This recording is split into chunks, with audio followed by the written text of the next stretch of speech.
Let's get it cracking. Let's start the session. March Lynch, the competition, balls by that action. You can never debate it. This is actual fact. Stephen A. and Max Scales say they say it's a rap. I'm like, say what? Say what? What's up with all my haters? I'm a ball when I perform. So my jersey's in the air. I'm allergic to my haters. Every morning I prepare. Lot of clothes I can wear just like them Oregon players. Yeah, quack, quack. What it do? Rap like it's nothing to it. Matter of fact, you can ask hard and I'm cooking too. Bass dog cooking too. Nah, look at you. Great mind. They embrace mine like a crooked too. 4 takes. That's you. 3 takes. Not me. 2 takes if you lucky. First take. Stop me. 4 takes. That's you. 3 takes. Not me. 2 takes if you lucky. First take. You got me.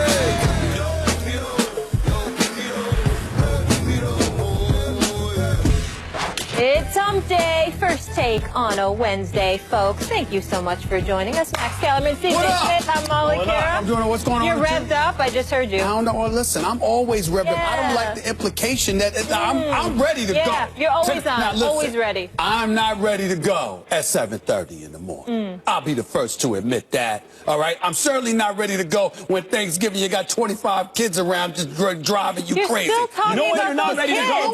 Stop saying Stevie. You know when he's not ready to go? He's not ready to go when he's traveling to the West Coast and we got by his time a 4:30 a.m. conference That's call. the best when we call you on the conference call. It's like, hello, hello. I'm like, where is this man right now? What is happening right now on the other end of that phone call? But there are palm trees outside with sunshine. You're not complaining, right? I think I'm going to be all right. I think I'm going to be all right. I think I'm going to be all right. Speaking of the West Coast, but actually they were playing on the East Coast. Doc Rivers with the classic hold me back moment in BK. Rivers was handed a second technical foul and an automatic ejection for his tirade that followed the Clippers' 127-122 double OT loss to the Nets. His first technical came after walking almost to the Nets bench to argue a foul call as the Clippers trailed by 2 late in the first OT.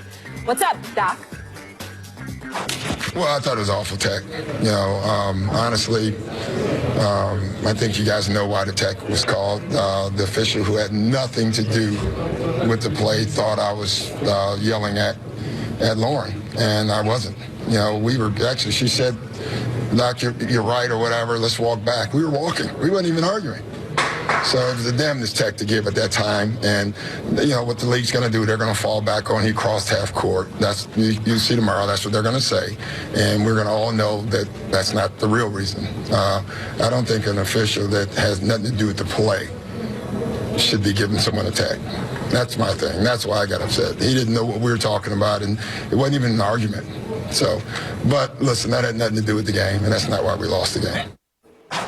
The Clippers start off 10-1, and now after losing 3 in a row, they're 4-4 in their last 8. Stephen A., let's get into our feelings. Yes. How do we feel about what we're seeing from the Clippers right now? Well, I don't feel very good because what I'm seeing is the same old Clippers. Certainly Doc Rivers going off. That's an entirely different thing. I think that a lot of people get on Doc Rivers, the coach.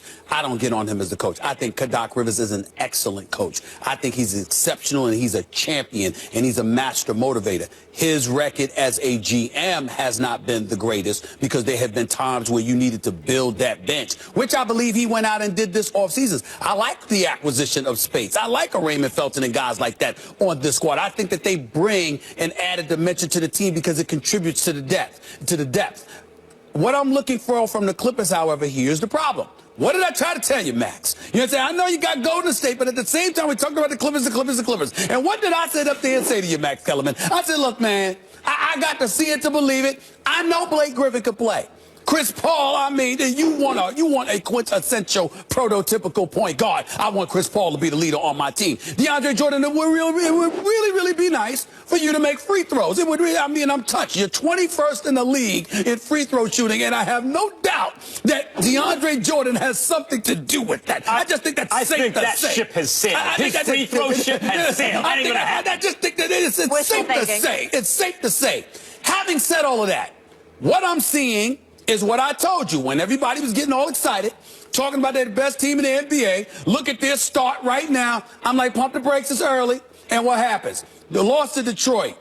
A loss by 21 to the Indiana Pacers. And now you lose in double overtime to the Brooklyn Nets. Who plays on the Nets? I cover there if y'all don't even know who plays on the Nets? I mean, that's how bad it is. I mean, when I think about it, are you kidding me? Jeremy Lin, yeah, I forgot he was there. I mean, it's the Nets for crying out loud. I think they're on the come up. Sean May will do a good job eventually, but I'm just saying, I'm just looking at him. Sean Marks, I'm sorry. Yeah. I'm just looking at them and I'm saying, if it wasn't for the Sixers, the Nets would be the story of those bad teams. Having said that, maybe you're trying to motivate them for the game against the Cleveland Cavaliers, who usually smack them around from time to time or whatever the case may be. I had to cover that game for radio last year when the Clippers hosted the Cavs, and the Cavs smoked them last year. But in the end, what it comes down to is that these are the Clippers. They're good, they're talented, but their talent level, their record doesn't live up to their talent level. And I'm not talking about record in terms of wins and losses.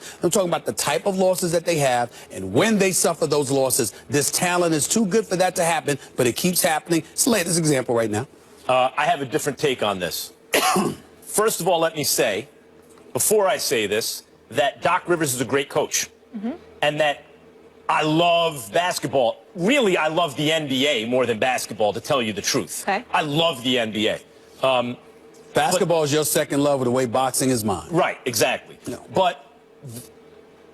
And Doc Rivers has forgotten more basketball than I'll ever know. Let me just preface that, okay? Right. And now let me say this. What we saw yesterday, and he addressed the tech on TV, that's the issue with the Clippers right now. Because in the NBA, in a best of 7, the best team always wins. Now, I picked them as the team most likely to upset the apple cart. I don't think they will, because they're not as good as the Warriors. In a best of 7, the Warriors will beat them. And right now, they're not even as good as the Spurs, as usual. Popovich is working his magic, even with the retirement of Duncan, and they're the Spurs. But the Clippers are going to be very, very good. They're going to be a top 4 seed in the West. It's not beyond the realm of possibility that they could beat the Warriors, but they're going to need every single thing to go their way, including and maybe especially, Stephen A., what? The refs' whistles. They need those calls. And when you think about the Clippers, they are not a liked team. They're a disliked team. They're disliked by other teams and players on other teams. They're disliked around the league. And they're disliked by officials. And when Doc is at war with the officials, what he's doing is setting up a situation heading into the playoffs, because in the NBA, we all know who's going to the playoffs, especially the elite teams. No one's arguing Clippers ain't going to be in the playoffs. Right. And heading in there, the officials are unlikely to blow the whistle in their favor and much more likely to look the other way when that should happen and blow the whistle in the opponent's favor. And given that they're simply not as good as the Warriors and maybe not the Spurs, that is the exact opposite of what they need. So I prefaced it by saying Doc Rivers forgot more basketball than I ever know. I understand that. But Doc, I think, has to ask himself. He has to weigh this stuff, where on the one hand, he's fighting for his team and being fiery and all that stuff. And on the other hand, he has to ask himself, what kind of culture do I want to create around the team, at least as it's perceived by the rest of the league, and especially the officials? And is it worth, in the moment, getting heated at the officials over a tech I don't think should be called? Or do I need to pull back a little bit to give my guys the best chance to win? Your argument, you make valid points, but I would say that last night isn't the one to make it off of. He had every right to explode the way that he did. You are an official.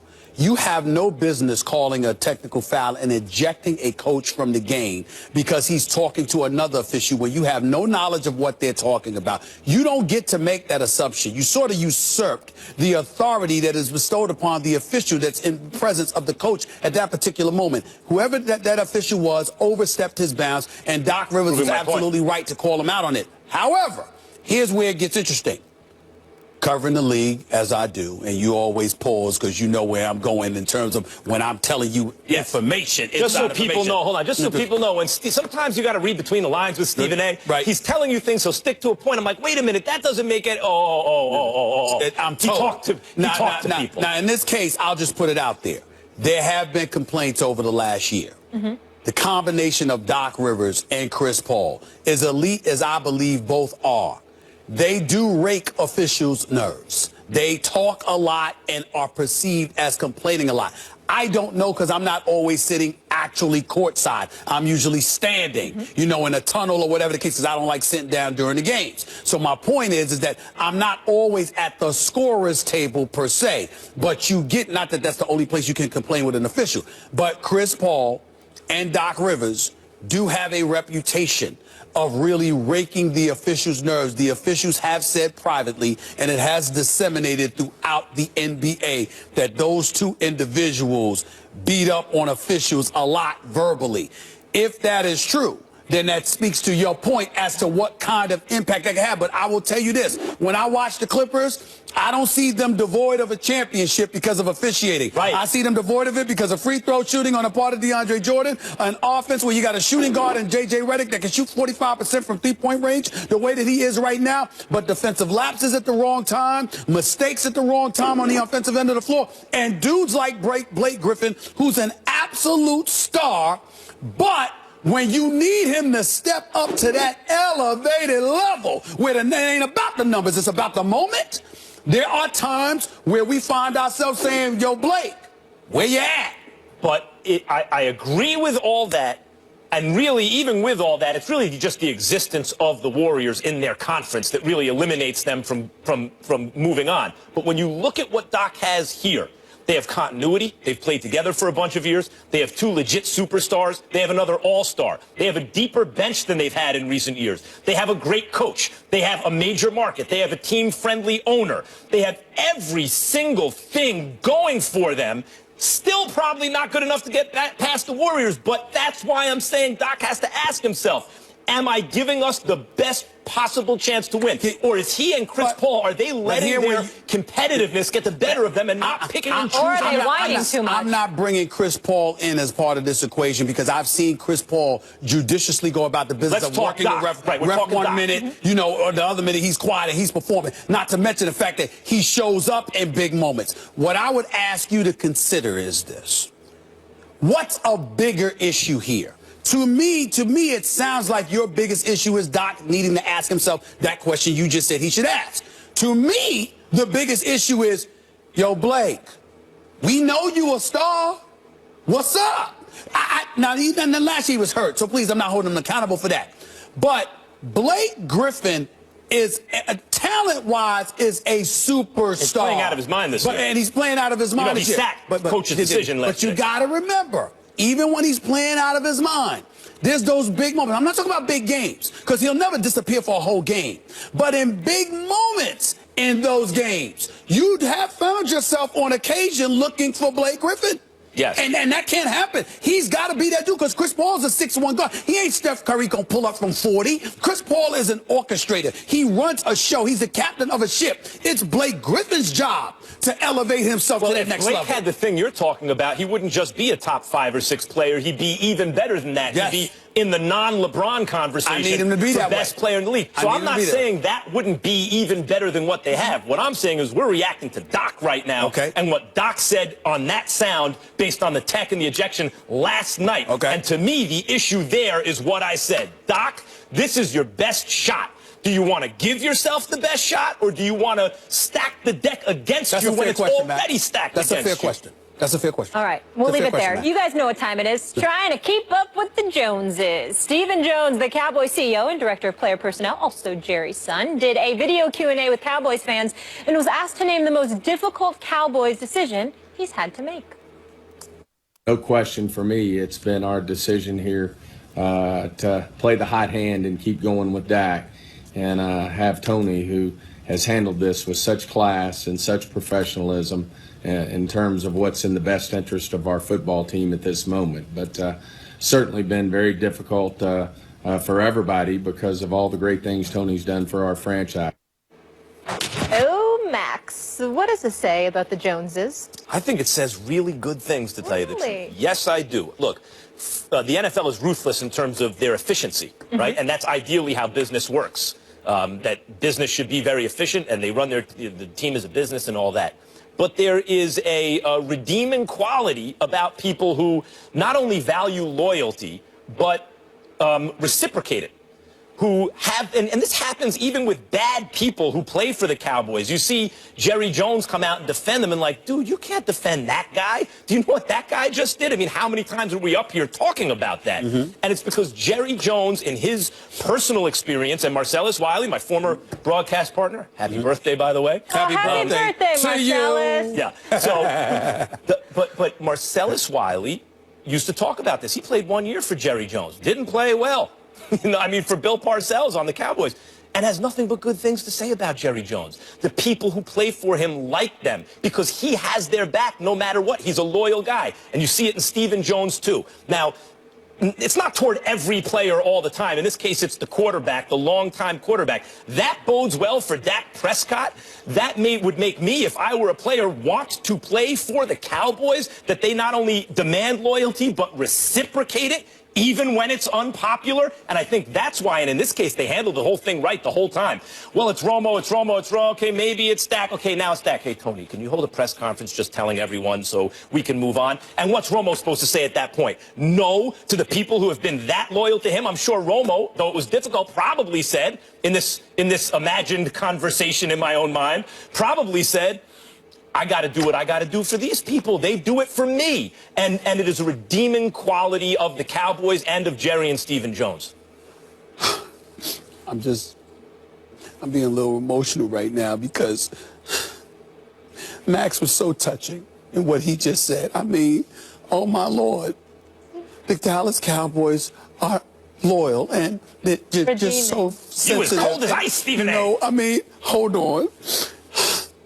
Jerry Jones is such a wonderful guy, and so is Stephen Jones. I mean, Molly, isn't it touching? Isn't it touching? I mean, are you listening to Max Kellerman sit here talking about how touched he is about the Dallas Cowboys? Are you kidding me? Y'all make me sick with this nonsense. All right, fine. You're a boss, and you know what? This guy has performed for me for years, so because of that, it was such a hard decision. What the hell was hard about it? What was hard about it? Tony Romo's won 2 playoff games in 10 years?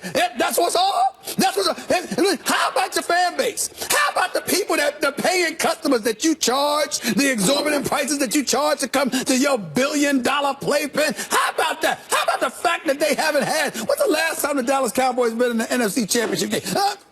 1995, was that the year? I mean, I'm looking, but I didn't see it. I got my glasses on right now. It was 1990. I mean, refresh my memory. David Sabino, is that true? Is it 1995? I mean, I think that's what it is. Not 1995, it's 2016, going into 2017. Hold on, carry the one. Which carries the one over, which makes about 21 and a half years, 22 years, okay? 22 seasons you ain't been in a conference championship game with your billion-dollar playpen with all the headlines and everything like that, and we're supposed to sit up here and get all emotional. I mean, just Stephen Jones didn't even have the father didn't even have the decency to put that quote out there. It was the son. What was that, on Skype? Talking to fans and stuff? That was a tight shot, though. What was it? What was it? Stephen A., that's a tough angle for anybody right there looking down like that. What am I missing? What am I missing? Stephen Jones, it just by far was just the hardest decision that I've ever made. So a guy that wins 2 playoff games for you in a decade, 2 in a decade, that you are paying about $108 million. Maybe he needed Dak to count up some more wins. It's so hard. It's so hard. So let me get this straight. Tony Romo getting paid lovely. You know what I'm saying? Hey, he ain't gonna be. There's no issues with him. The checks are coming. I think I remember correct. Checks are coming. Even while you got the back surgeries, even though while you're on the sideline with your Dallas Cowboy paraphernalia, even while you got the headsets on, don't have to take the hits to the back now. Don't have to worry about the broken collarbone now. Lord, the house is chill. And by the way, there's no state income taxes in Texas. I mean, my Lord. I mean, he's getting all that money. Let him come to New York. Let New York or New Jersey get some of those dollars in taxes, okay? But Tony Romo doesn't have to worry about that either. You know? And somehow, some way, I'm supposed to be touched. When people ask our bosses, who do you think wins those debates, Max or Stephen A.? And they're like, well, it's really hard, but, you know, Max beats him, but Stephen A. really does great. They don't really mean that you do great compared to me. They're trying to protect your feelings. The boss doesn't say that. The bosses are thinking about getting you a new wardrobe, my man. They're tired of damn black and blue suits. They're tired of black and blue suits. That's what they're tired of, okay? They want you to step it up. They want you. When you going to see Max or something like this, Molly? But we won't go there. We won't go there. Molly, just tell him. Tell him. He doesn't know. All I'm trying to say is this. Are we really supposed to be so What would you like them to do differently? No. All I'm trying to say is this. You know what? Not say that it's that big of a decision. Treat him. Why? Time out. I don't know what this is, but here's my answer.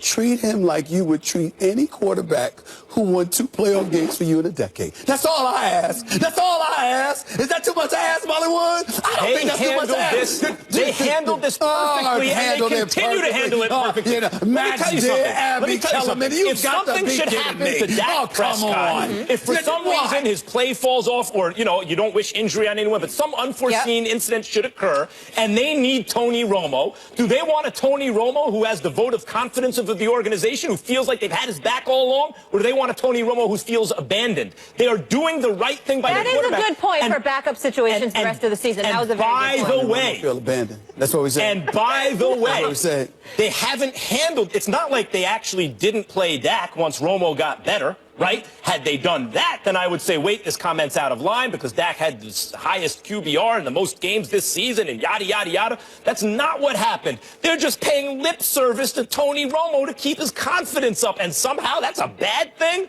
Tony Romo. Yeah, sometimes Stephen A. wins debates. They need your confidence up. I'm just saying, he doesn't have a confidence problem. Don't worry about that. We talked about, no, I don't. So we talked about Tony Romo, and I just want to make sure I'm clear. We talked about his feelings. Yeah. Right? Tony Romo's feelings. Yes. Right, okay.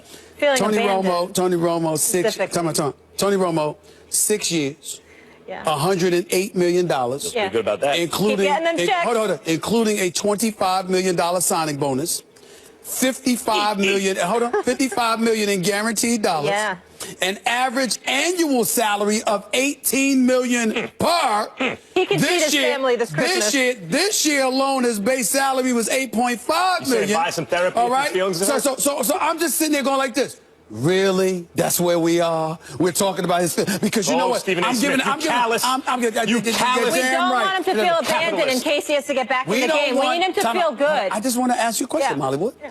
We don't want the $108 million quarterback who's won 2 playoff games in his career to feel abandoned. No.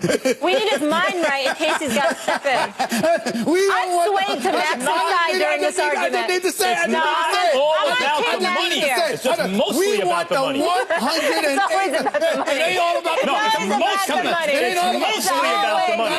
Mostly about the money. It's not all about the money. All about the Benjamins, It's not about the Benjamins, right? $108 million, $55 million guaranteed, $25 million signing bonus. But we want to sit here and be sensitive to Tony Romo's feelings. Really? Yeah. And by the way, if I was Dak Prescott, I'd feel good about playing for this organization. Because when I'm old and a young kid replaces me, this is the treatment I can expect. I would feel. I recall Jerry Jones mistreating Emmitt Smith. I'm just saying. Yeah, not a quarterback. I'm sorry. Oh, not a quarterback. No. So now we're going by position. So it's not the player. It's the position. Hey, you see, because understand something. 1 minute he's saying it's the player because he brought in Marcellus Wiley, who didn't have that great of a year. This is what Max said, not me. Certainly did not. Okay, so that's what he said. Did you do that Max voice again? He didn't have a great year. Right? But Jerry Jones treated me great. But he mistreated Emmitt Smith now. I'm just saying. Here's the other thing about Tony Romo. When at the end of a running back's career, when they're not good anymore, that's one thing. Tony Romo, when healthy, is still an excellent player. The issue is simply his availability. Hold on. 3 of the last 4 seasons. And you said what about his availability? He's unavailable usually. Right, but now he is. Oh, really? His availability is the best ability. It's Wednesday. What that got to do with Sunday? Because he's not playing, so he should remain available in case that isn't. I'm saying you want his confidence high. Max Kellerman has sounded so bad about Tony Romo that even if Tony Romo was playing this Sunday, Max would sit there and say, well, it's Wednesday. Anything can happen between now and Sunday with him. That's right. That's what you would say. That's why he's best served as a backup. Really, exactly. Where the Cowboys have him, by the way. I never said he wasn't best served as a backup. And that's where the Cowboys have him. I'm talking about his feelings. So you don't like the comments they're making supporting him? I'm saying to you, you seem touched by their feelings for him. Yeah. And so do you. We're playing mind games. Stephen A. Smith, you can mock everyone's humanity. That doesn't discount it. Mocking their humanity? Sure. Molly, I'm being cruel, Molly, because $108 million man, $55 million guaranteed. His feelings, y'all. Let me ask the camera folks over there. I'm insensitive. I'm insensitive, fellas. That's what it is. That's what I'm insensitive to Tony Romo. You got to be kidding. Hold on. Let me get my tissue. If I made $108 million, feelings too. I'm getting emotional right now, okay? Stephen Jones, Let's go to break. All right. I'm just kidding. $108 million. We get to see the Cowboys play tomorrow, Thursday night football against the Vikings. Tony Romo's feelings, his feelings, y'all. $108 million. His feelings. Be sensitive. We don't want him to Stephen feel A. abandoned, okay? Please. Coming up, the second to last college football playoff rankings are out. So is the Big Ten getting too much respect? We'll break those down in a moment. Plus, could Steph Curry be thinking about leaving Golden State and his new super team? His latest comments might give fans in the Bay Area a little cause for concern.